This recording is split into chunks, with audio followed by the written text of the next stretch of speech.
Assalamualaikum warahmatullahi wabarakatuh. Waalaikumsalam warahmatullahi wabarakatuh. Jadi saat ini kita berada di Watu Kelir, Pak, namanya dulu. Candi Watu Kelir, itu dalam catatannya notulennya Belanda. Kemudian mungkin karena Watu sama Selo disamakan oleh masyarakat, jadi sebutlah Selo Kelir. Katanya begitu. Ya. Oke. Nah, saat ini kan ada ekskavasi yang dilakukan oleh teman-teman dari BPCB Jawa Timur yang dipimpin oleh Pak Hadi. Mereka ini adalah tahap keempat sebenarnya. Ya. Dan dari hasil ekskavasi ini ditemukan banyak sekali, Pak. Iya. Jadi ada yang sesuai dengan laporan pertama pada tahun 1900 yang berupa notulen yang nggak ada fotonya ya.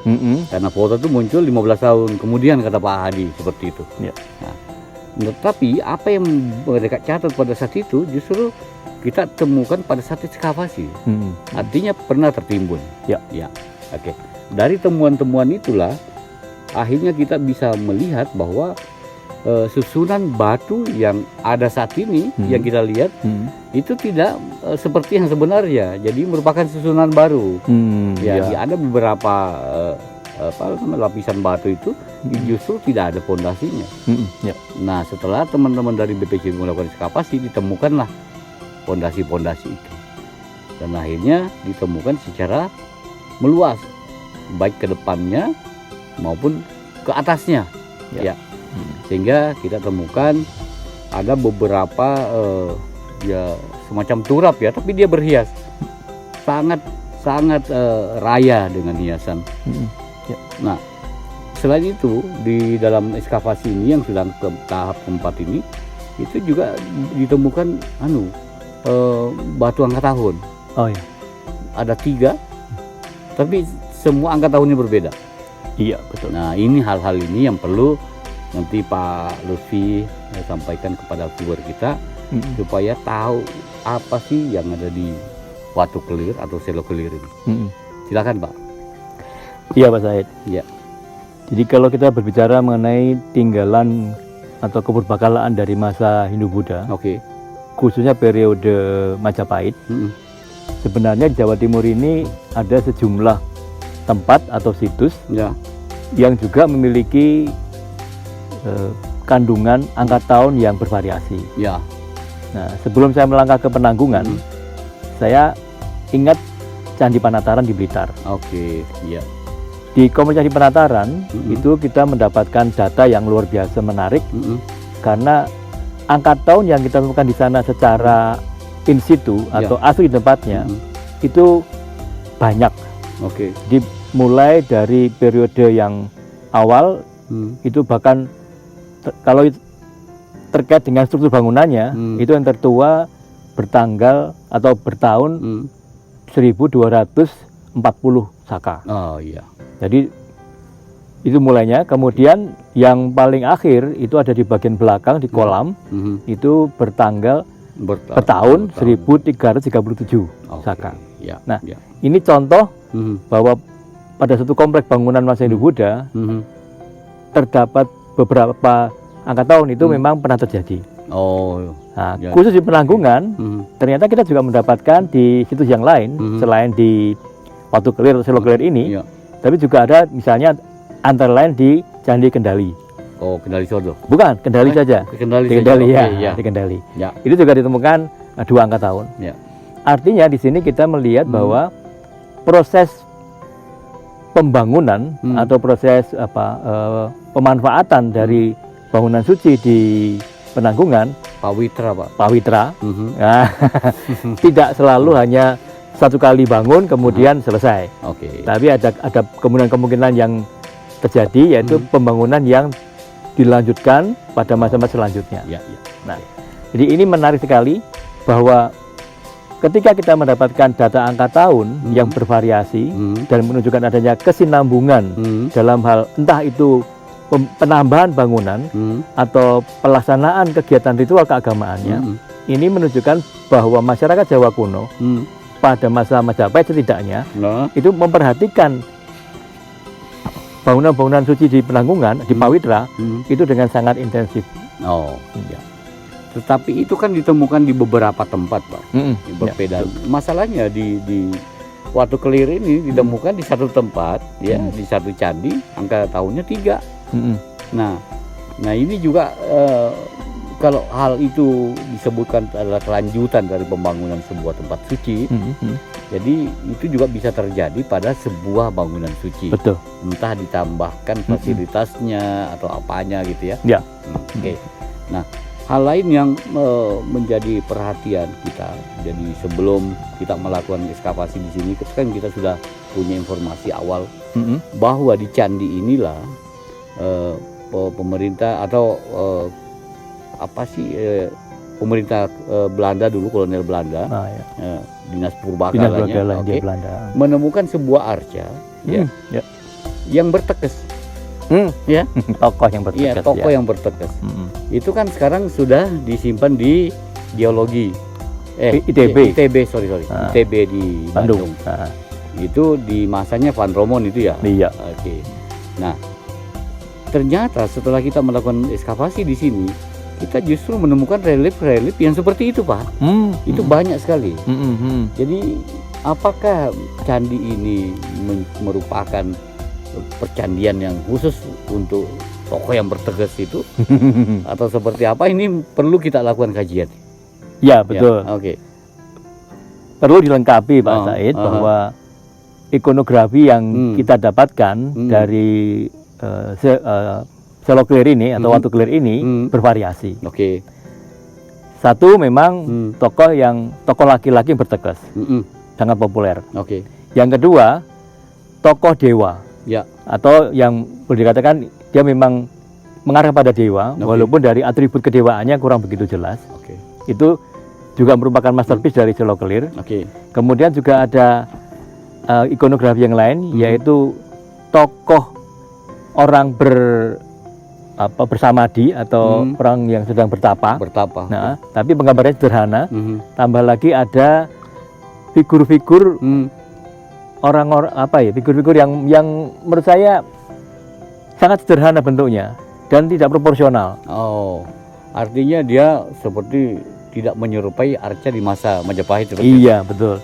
Oh ya itu yang kadang-kadang kita melihatnya jangan-jangan ini adalah pada masa prasejarah gitu kan. Cirinya seperti arca Polinesia gitu kan. Betul. Nah, itu sangat menarik.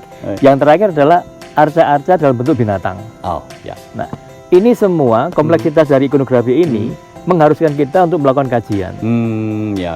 Kita tidak bisa membuat suatu kesimpulan secara langsung berdasarkan hanya apa yang kita dapatkan.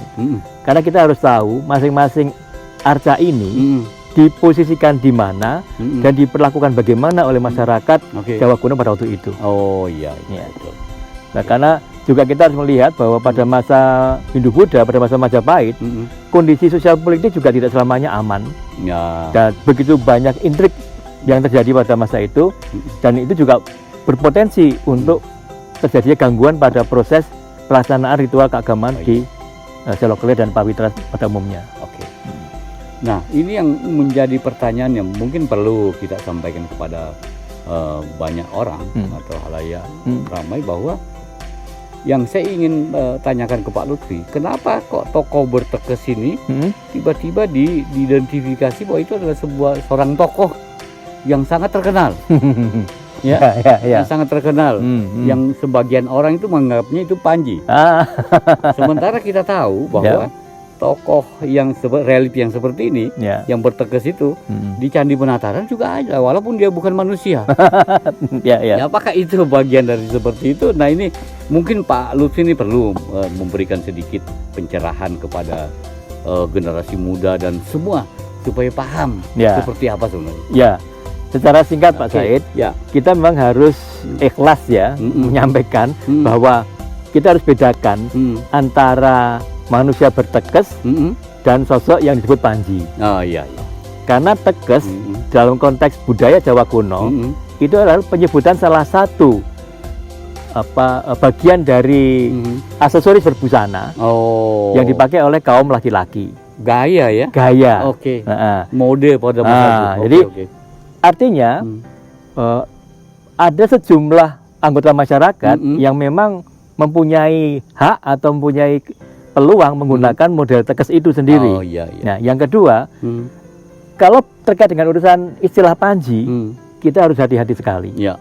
Karena dalam tataran penggunaan bahasa Jawa kuno tentang Panji itu uraiannya panjang Pak sebenarnya. Tapi singkat saja saya sebutkan. Ya, ya.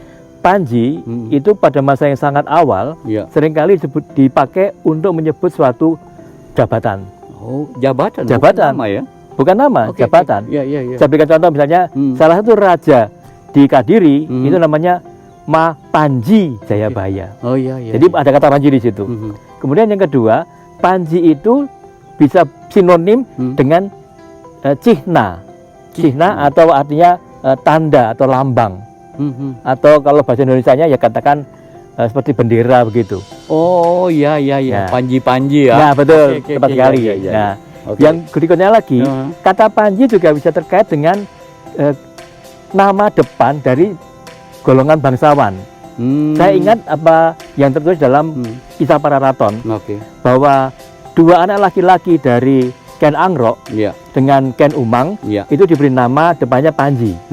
Yang sangat terkenal adalah Panji Tohjoyo. Oh iya. Nah, lalu ada Panji Wergola. Ya. Nah, yang terakhir Panji ini bisa bermakna sebagai suatu golongan. Golongan artinya suatu kelompok bangsawan itu senantiasa ditandai dengan adanya Panji masing-masing.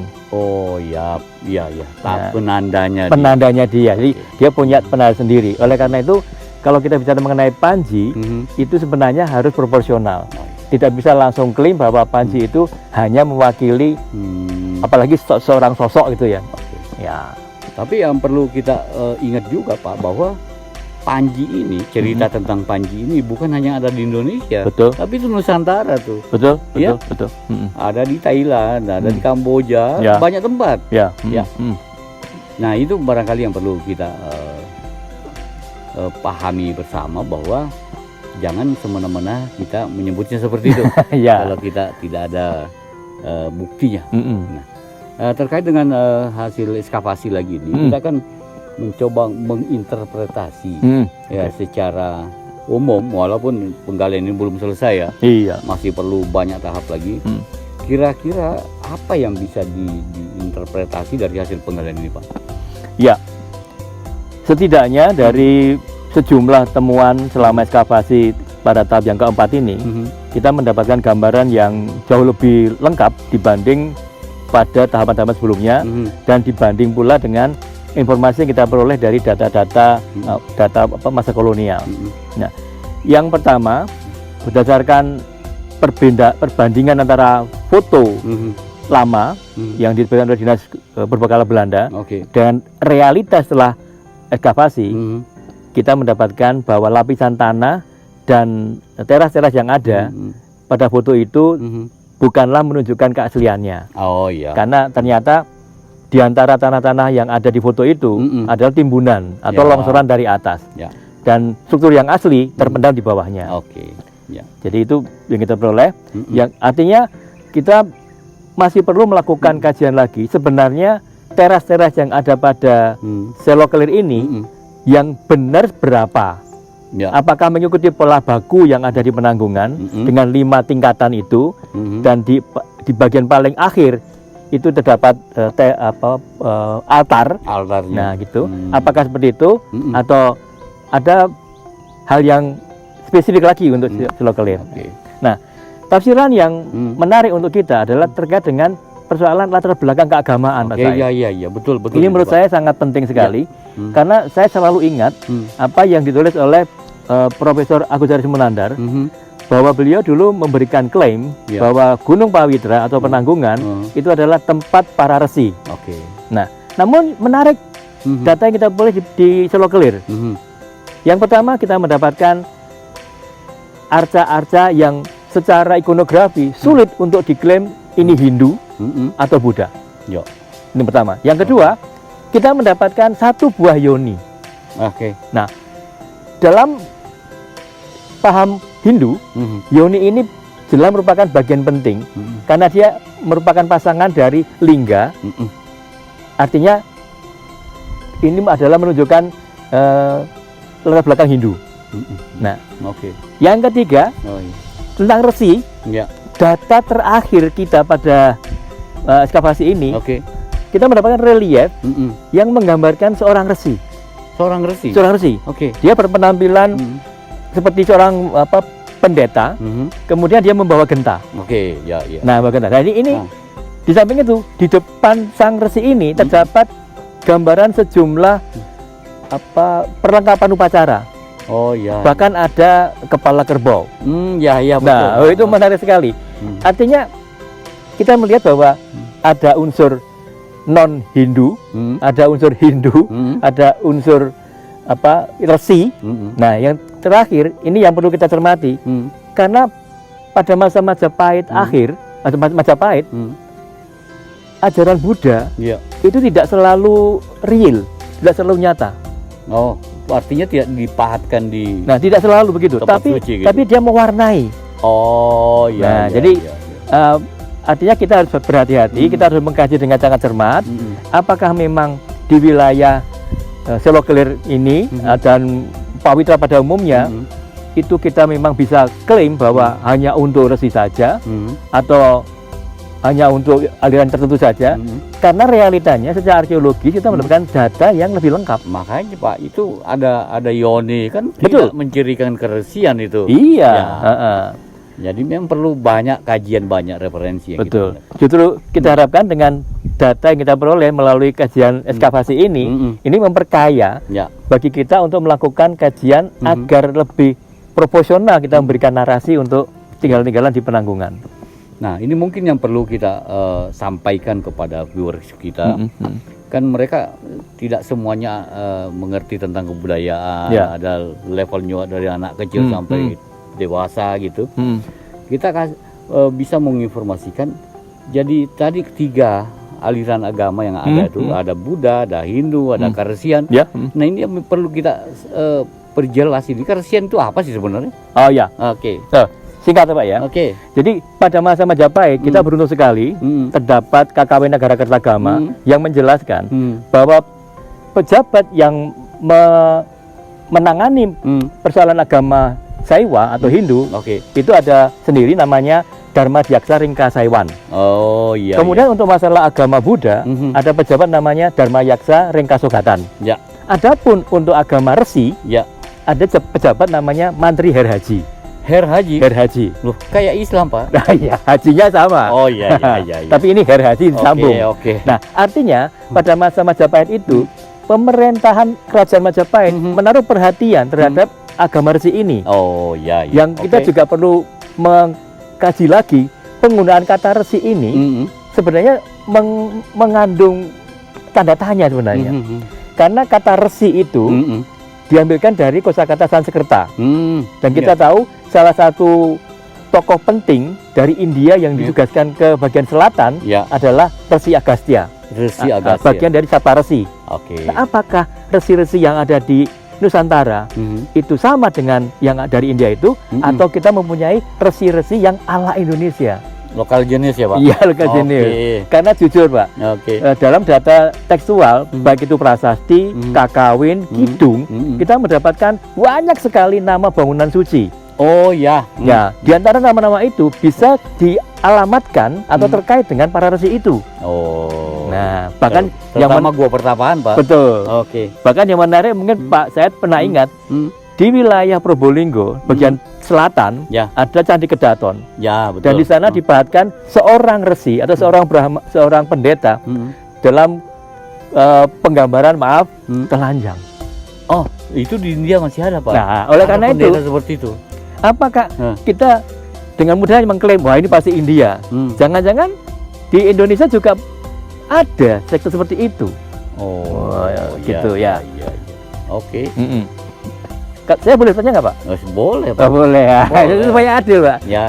Gini Pak, saya tuh penasaran dengan apa yang kita dapatkan di wilayah Pawitra atau Gunung Penanggungan. Masyarakat awam sering menyebutnya punden berunda Pak. Ya. Apakah Pak saya setuju dengan itu? Apakah mungkin itu berhubungan dengan persoalan zaman prasejarah? Apabila kita melihat Pak, tapi tentunya yang bukan seperti candi ini ya.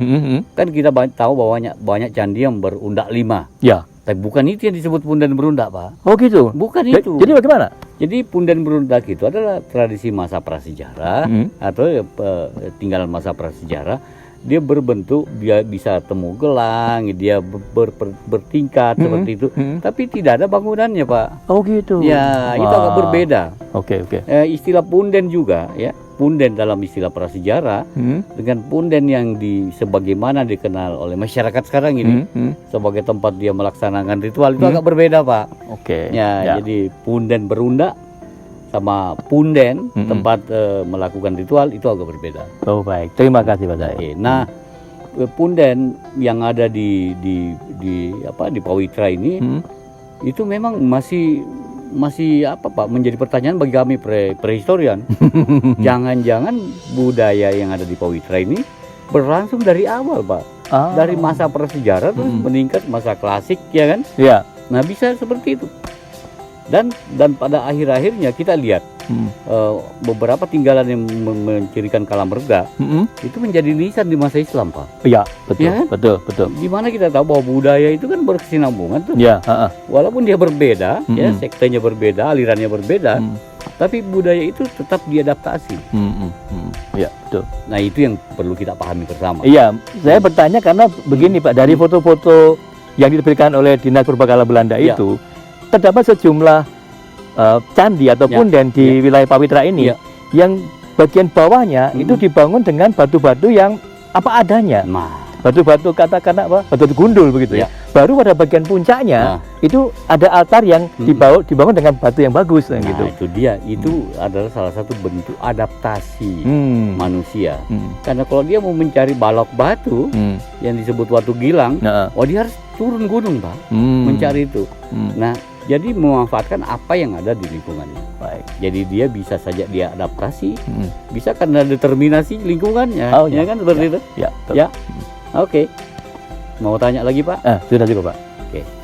Saya rasa itu bincang-bincang kami dengan Pak Lutfi. Bagaimana kita menginterpretasikan temuan-temuan yang ada di Selok Kelir ini. Jadi itu belum menguraikan semuanya. Belum. Ya. Karena kita juga masih perlu melakukan kelanjutan ekskavasinya. Betul. Jadi kita jangan terlalu cepat menginterpretasi. Ya. Kita tunggu temuan-temuan berikutnya karena kita lihat temuan-temuannya masih sangat banyak. Ya. Sampai dengan hari ini. Ya. Terima kasih. Itu bincang-bincang kami tentang Candi Selok Kelir. Mudah-mudahan bermanfaat bagi semua lapisan bisa menjadi wawasan atau informasi kepada siapapun. Ya. Saya rasa itu. Saya akhiri, Pak Lutfi. Terima kasih. Assalamualaikum warahmatullahi wabarakatuh. Waalaikumsalam warahmatullahi wabarakatuh.